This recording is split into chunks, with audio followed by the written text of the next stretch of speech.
tester et améliorer son orthographe sans être noté.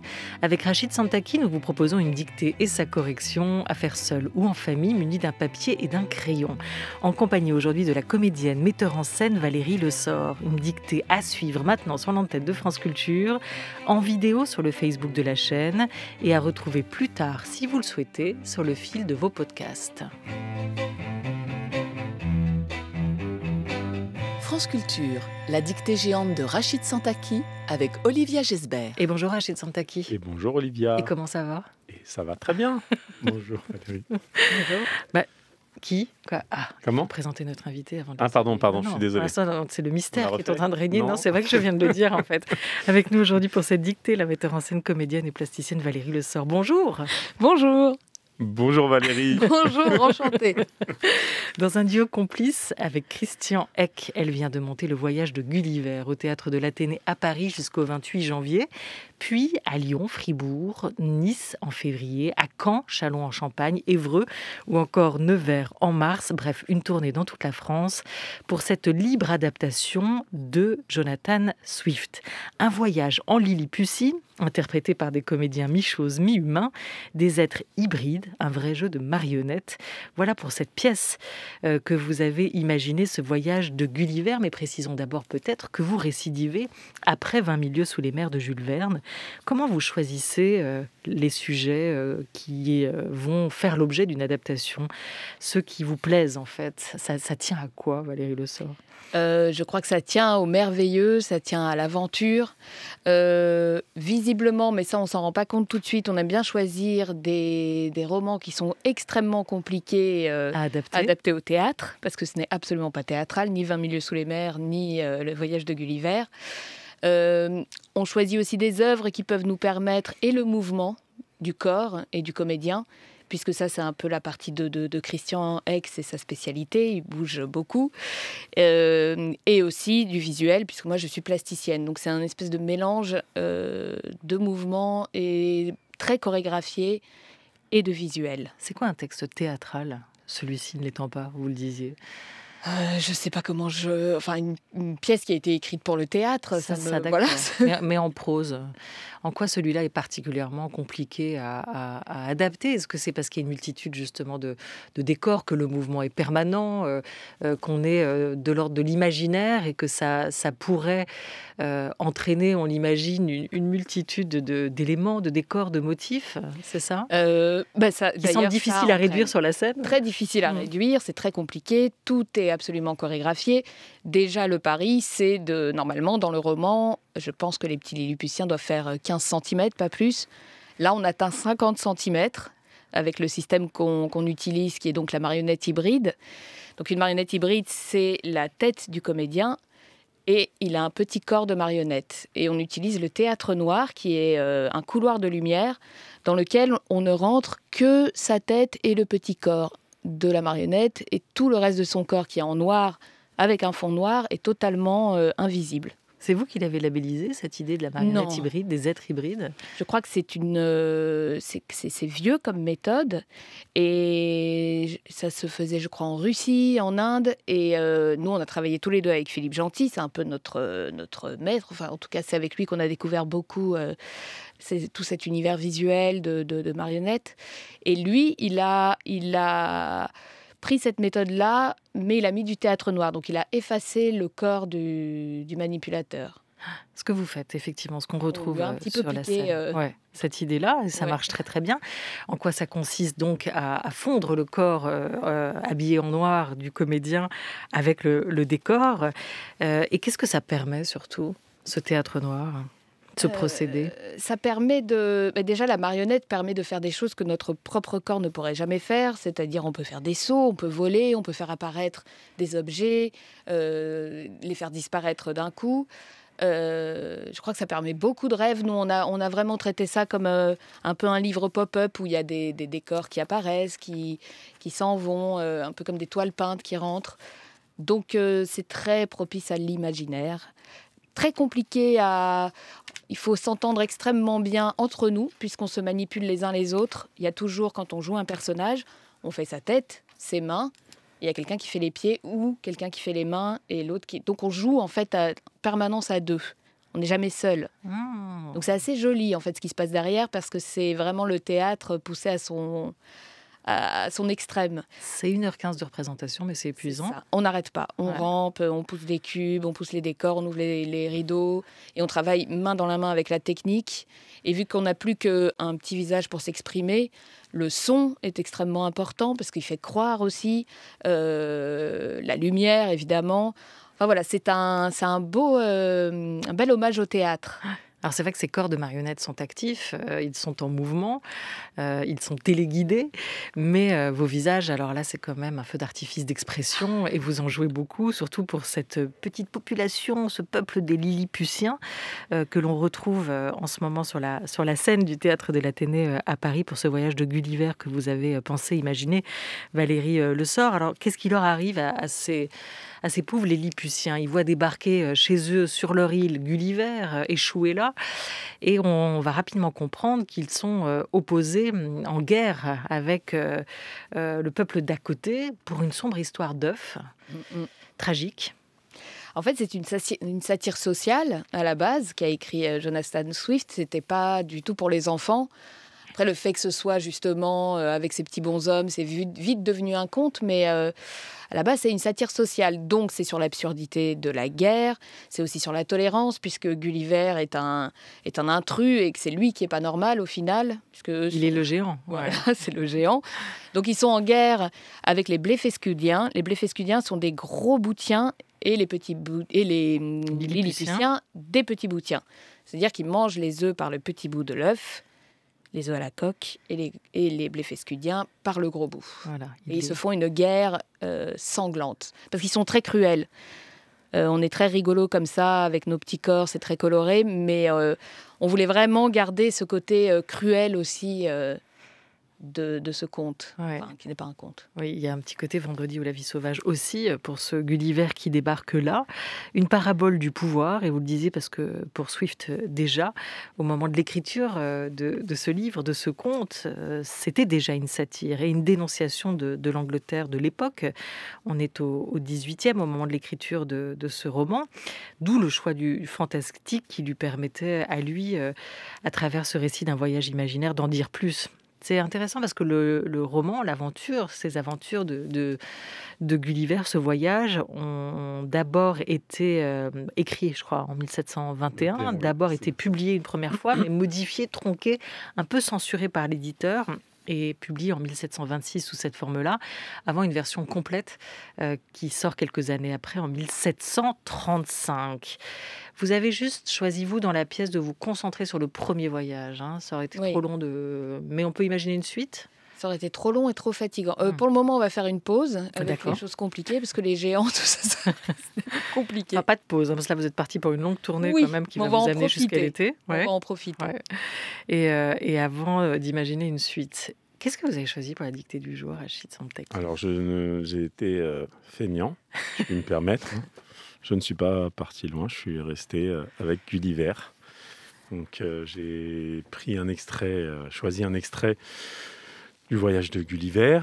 Et l'extrait en question est un passage où Gulliver est conduit au logis d'un Wyndham, si je n'écorche pas, c'est une race de chevaux. Il est donc reçu et découvre leur nourriture. Il est embarrassé car il ne trouve pas de quoi se nourrir. Voilà pour le contexte de cette dictée. Donc on ne reste pas à Lilliput. J'avais appris par cœur tout Lilliput. Voilà, c'est un piège. Manqué pour cette fois-ci. Raté. Mais ce n'est pas grave, Valérie. Il ne faudra pas écrire les Non, pourtant, c'est intéressant la manière dont l'auteur a choisi de l'écrire ou le traducteur de le traduire.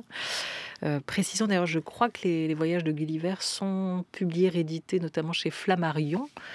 Voilà pour cette traduction. Je ne sais pas ce que vous avez, vous, retenu.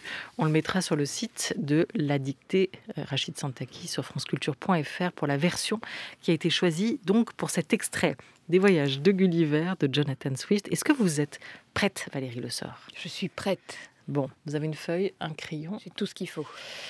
Il va falloir d'abord être très attentif parce que Rachid Santaki va faire une première lecture pour vous mettre le texte dans l'oreille. Puis très concentré pour noter, écrire sans faire d'erreurs. D'erreurs, Pas de oui. fautes. Merci Olivia. On fait des erreurs ici, on ne fait pas des fautes d'orthographe. On a le droit de faire des fautes. Qu'est-ce qui se passe? Moi j'adore quand vous faites Exactement. des Vous mettre fautes. une mauvaise note. Exactement, comme ça Il n'y on a pas de gronde. notes. C'est réglé. Et puis après on corrige. Très bien. Aïe, aïe. Vous êtes forte en Voilà. passé simple? Je ne crois pas. Vous allez le devenir. Donc c'est parti pour cette première lecture, pour vous mettre le texte dans l'oreille. Le cheval me fit poliment entrer le cheval me fit poliment entrer le premier dans une grande salle très propre, où pour tout meuble il y avait un râtelier et une auge. J'y vis 3 chevaux avec 2 cavales qui ne mangeaient point et qui étaient assis sur leurs jarrets. Fin de la dictée pour les écoliers. Sur ces entrefaites, le gris pommelé arriva et en entrant se mit à hennir d'un ton de maître. Je traversais avec lui 2 autres salles de plein pied. Dans la dernière, mon conducteur me fit signe d'attendre et passa dans une chambre qui était proche. Je m'imaginais alors qu'il fallait que le maître de cette maison fût une personne de qualité, puisqu'on me faisait ainsi attendre. Point de suspension et fin de cette première lecture. Eh bien c'est parfait. Est-ce que vous êtes prête? Oui. Il faut noter. Allez. C'est C'est parti. parti. Très bonne dictée à toutes et à tous et à vous aussi Valérie. Le cheval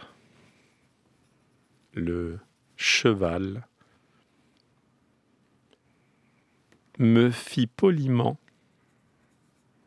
Le cheval me fit poliment entrer. Le cheval me fit poliment entrer.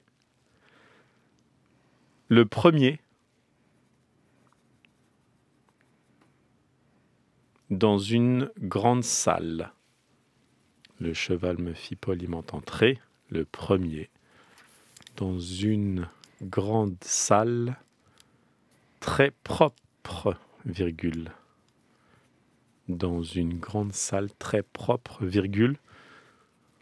Ou pour tout meuble, dans une grande salle très propre, virgule, où pour tout meuble, il y avait un râtelier, où pour tout meuble, il y avait un râtelier et une auge, point. Où pour tout meuble, il y avait un râtelier et une auge, point. J'y vis 3 chevaux. J'y vis 3 chevaux. J'y vis 3 chevaux avec 2 cavales, virgule. J'y vis 3 chevaux avec 2 cavales, virgule, qui ne mangeaient point, virgule, qui ne mangeaient point, virgule. Je répète, j'y vis 3 chevaux avec 2 cavales, virgule, qui ne mangeaient point, virgule, et qui étaient assis, qui ne mangeaient point, virgule, et qui étaient assis sur leur jarret, point. Et qui étaient assis sur leur jarret, point. Fin de la dictée pour les écoliers. Je répète rapidement cette phrase. J'y vis 3 chevaux avec 2 cavales qui ne mangeaient point, virgule, et qui étaient assis sur leur jarret, point. Fin de la dictée pour les écoliers. Sur ces entrefaites, virgule, le gris pommelé arriva, virgule. C'est la couleur du cheval. Sur ces entrefaites, virgule, le gris pommelé arriva, virgule. Sur ces entrefaites virgules, le gris pommelé arrive à virgule. Et en entrant,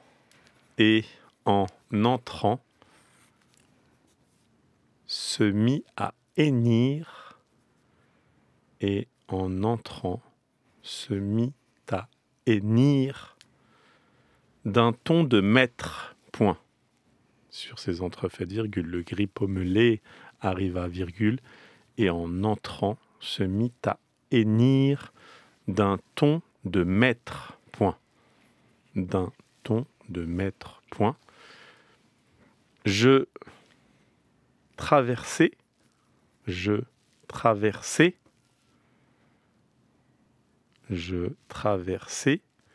avec lui 2 autres salles. Je traversais avec lui 2 autres salles. Je traversais avec lui 2 autres salles de plein pied. 2 autres salles de plein pied, point virgule. Je traversais avec lui 2 autres salles de plein pied, point virgule. Dans la dernière virgule,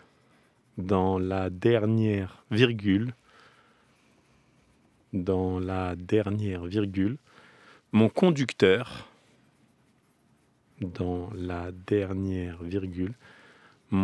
conducteur, me fit signe,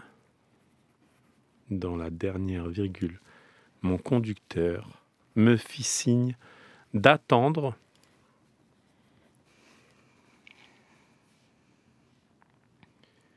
et passa dans une chambre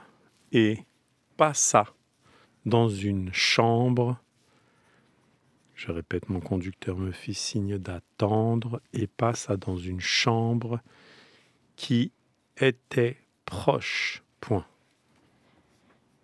Me fit signe d'attendre et passa dans une chambre qui était proche. Point. Je m'imaginais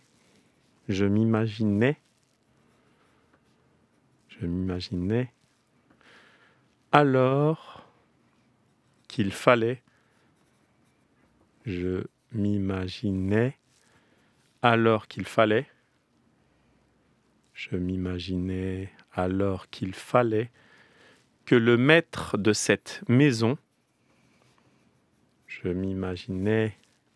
fallait que le maître de cette maison fût une personne de qualité, virgule. Je m'imaginais alors qu'il fallait que le maître de cette maison fût une personne de qualité, virgule.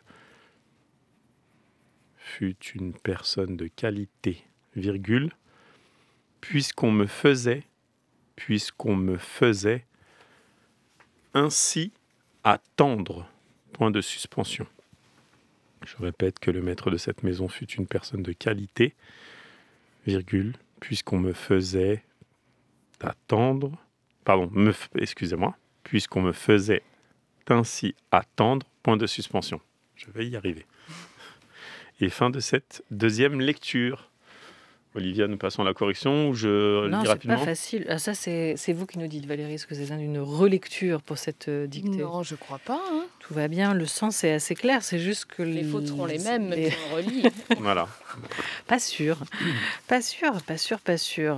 Alors, on va commencer cette correction tous ensemble, si vous le voulez bien. Vous avez trouvé difficile ? J'ai eu des petits doutes avec les accents circonflexes, quelques mots. À mon avis, il y a pas mal de fautes. Vous faites du cheval, de l'équitation ? J'en fis. Vous en fîtes. Bon. Alors allons-y. Le cheval me fit poliment. Fit. Donc nous sommes sur ce verbe faire à la 3e personne du singulier avec ce fameux passé simple. Oui. F-I-T, Parfait. sans accent circonflexe sur le i, F-I, un i normal, T. Poliment, on pense à l'adjectif poli et on passe à l'adverbe poliment. Là, j'ai eu un doute et j'ai gommé. C'est-à-dire que j'avais mis un E entre le I et le M et je l'ai enlevé ensuite. Ça m'a paru bizarre. Exact. C'est poliment sans E et un seul M. Oui. puisque l'adjectif qui le précède est poli. Et poli, i, et pas... il aurait fallu que l'adjectif se termine par un n, notamment pour doubler au moment où on passe à l'adverbe. Poliment. Entrer, er, on est sur un infinitif du verbe entrer. Le premier, le cheval me fit poliment entrer le premier dans une grande salle, S-A-2-L-E, très propre, c'est la salle, donc on n'accorde pas, en tout cas au pluriel, où pour tout meuble, il y avait un râtelier, une auge, où on est là avec le ou accent grave qui indique, marque une idée de lieu et qui est l'adverbe ou le pronom relatif. Pour tout meuble, tout, T-O-U-T. Très T-O-U-T, bien. ouais, meuble Singulier. au singulier, il y avait un râtelier et une auge. Pourtant, il y en a deux, mais pour tout meuble, nous Alors. avions ce râtelier et cette auge. Râtelier, Pour le râtelier. Alors j'ai écrit R-A accent circonflexe Très bien. T-E-L-I-E-R. Parfait. Ouf. vous connaissez bien la vie de C'est château. comme à l'école. Et l'auge, Oh, une là j'ai eu auge. un gros doute. A-U-G-E. Très bien. Oh, qui est donc le mangeoir. Hein. J'y vis VIS, G apostrophe Y plus loin VIS, 3 chevaux avec 2 cavales. Qu'est-ce qu'une cavale pour vous? je me suis dit que ça ressemble à cavalier, mais je ne sais pas. Est-ce que c'est la selle? Qu'est-ce que c'est? En fait, la cavale, c'est bon, la fuite. Hein, on connaît la cavale de celui qui s'échappe, qui s'évade. Mais c'est aussi une jument. C'est des juments de race. Je pense que c'est dans ce sens-là, nous rappelle donc du coup le Robert. Hein, c'est dans ce sens-là qu'il est utilisé. J'y vis 3 chevaux avec 2 cavales, donc 2 juments probablement, qui ne mangeaient point. Manger. Et cavale, c'est C-A-V-A-L-E-S. Pardon, oui, comme la cavale, Ok. comme la fuite. C-A-V-A-L-V-A-L-E-S, exactement. Manger, M-A-N-G-E-A-I-E-N-T. Mhm. Très bien, au pluriel. On passe cette fois-ci donc avec le verbe manger à l'imparfait, à la 3e personne du pluriel. G-E, on n'oublie pas le E pour ne pas faire manguait, avec ce verbe du premier groupe, M-A-N-G-E-A-I-E-N-T. Je n'ai pas précisé, Rachid, mais chevaux au pluriel, A-U-X, Oui, bien sûr. un cheval, des chevaux.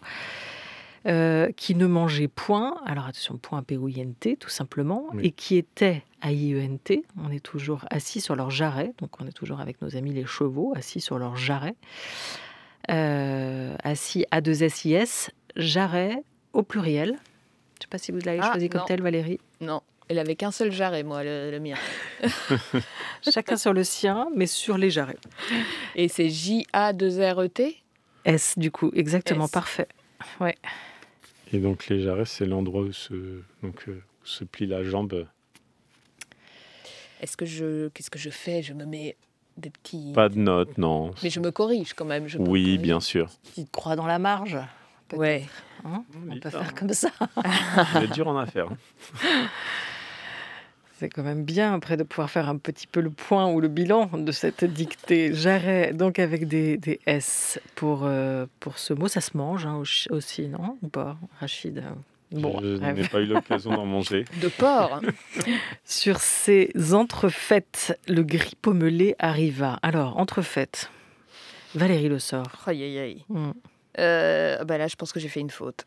Entre N-T-R-E, attaché F-A-I-T-S. Entrefaites. Vachement. Eh oui, Mais c'est vachement ça. bien. Non, mais en C'est un bien, mot c'est déjà. bien. sûr, E-S ouais. à la fin. Et c'est Je me ES. suis dit, oui. Ouais. Ouais. E-N-T-R-E-F-A-I-T-E-S. T-E-S. En un mot, effectivement. Et c'est, attention, c'est le démonstratif. Hein, C-E-S. Sur ces entrefaites, donc qu'est-ce que sont ces entrefaites, Rachid? Donc, c'est le temps qui s'écoule entre 2 actions, entre 2 événements. Sur ces entrefaites, le gris pommelé arriva. Gris pommelé. Gris comme la couleur et P-O-2-M-E-L-E-T. Alors, c'est M-E-L-E Oui. pour cette couleur. Le gris pommelé.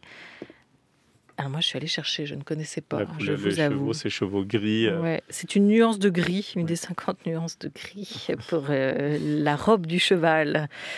Il y a le gris fer, il y a le gris pommelé. Voilà, c'est une couleur. J'ai vu qu'on pouvait l'écrire avec ou sans trait d'union. Là, en l'espèce, dans le texte, c'est avec un trait d'union sur ce gris pommelé pour marquer l'accord de ces deux couleurs. Mais C'est la cette question, nuance avec la couleur, pardon. Je me demande est-ce que c'est vraiment une nuance de gris ou est-ce que c'est pas un gris avec des taches? Non, Ça, j'en sais rien. En tout cas, c'est représenté avec des taches, mais ça reste quand même une couleur de ce gris qui peut partir du gris foncé et tendre, aller quasiment jusqu'au blanc pour la robe du cheval. D'accord. On demandera à nos auditrices, auditeurs, Oui, le lien avec la arriva. Le gris pommelé arriva et en entrant, se mit à hennir, M-I-T, le verbe mettre, M-I-T, à hennir. Ah bah, c'est là où j'ai... Oui. H et accent aigu. Non, il n'y en a pas. 2 N hier. Oui. Ah, ça va. En fait, pour C'est l'accent. que j'avais fait 2 fautes. Ouais, l'accent... Comme vous avez, H. vous avez 2 consonnes, en fait, les 2 N. Donc on ne dit pas Hennir. unir, on dit hennir. Hennir et Et hennir. on se passe d'accent. Voilà. Et en entrant se mit à hennir, d'un ton T-O-N, pour ce ton de maître, M-A-I, accent circonflexe T-R-E. Je traverse, alors vous l'avez bien dit, traversais. J'ai essayé, je me Ouais, perdais on parce s'en que perd à je chaque Oui, traverse. traversé, il a dit. Il a dit J'ai traversais. traversé. Ah, non. Vous ne vous êtes pas interrogé en me voyant avec moi. Et j'essayais de... Si, mais j'ai cru que vous disiez « et ». Je me suis trompée. Je traversais avec lui, tu traversas avec lui, 2 autres salles de plein pied traversaient AI. Ah, mais si, ça va. c'est Donc on est simple. toujours au oui, passé c'est le simple. et, oui, Voilà. bien sûr. Tout va bien. Je traversais AI, passé simple, avec lui, 2 autres salles de plein pied. Alors 2 DEUX, autres avec un S, salles avec un S, et 2 plein pied. Attention, piège, Valérie Le Sort. Eh bien, Piège, chers auditeurs. P-L-A-I-N -pied. Bravo. Oui. Pied avec S ou sans S? Sans. Oui, très bien. 2 plein pied, donc juste préciser pour nos auditeurs à ne pas confondre avec plein. Le contraire du vide, plein P-L-E-I-N. Ça, Oui. Ici, ce plein P-L-A-I-N, ça vient de plat, de planus en latin, de plain en anglais. C'est cette idée de... On en parle dans un logement avec ce plein pied où tout se trouve au même niveau, Oui, en fait. au niveau du sol. Au niveau du sol. Dans la dernière, mon conducteur me fit, c'est simple toujours, F-I-T, signe sans S, d'attendre et passa à, dans une chambre qui était proche, pas de difficulté je pense ici. Non. Je m'imaginais je m'imaginais alors qu'il fallait haïter que le maître de cette maison. Tout va bien pour vous, Ouais. Valérie Le Sort que Ouais, non, j'ai fait une bêtise. À quoi? J'ai mis un S à imaginer. C'est un truc d'inattention, je pense. Surtout que le premier, vous l'avez mis Oui, au donc passé j'ai simple, complètement à la idiot. première Ouais. personne du Je ne singulier. sais pas pourquoi j'ai fait. Ça arrive. Verbe imaginer donc à la première personne du singulier du passé simple. Je m'imaginais alors qu'il fallait haïter que le maître de cette maison fût une personne de qualité.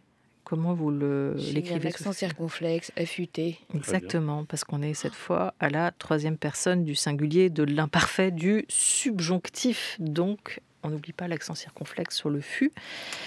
Fut une personne de qualité. Alors, qualité, c'est comme l'homme sans qualité ou pas, je ne sais pas, mais sans S au singulier, puisqu'on me faisait ainsi attendre, F-A-I-S-A-I-T, ainsi attendre.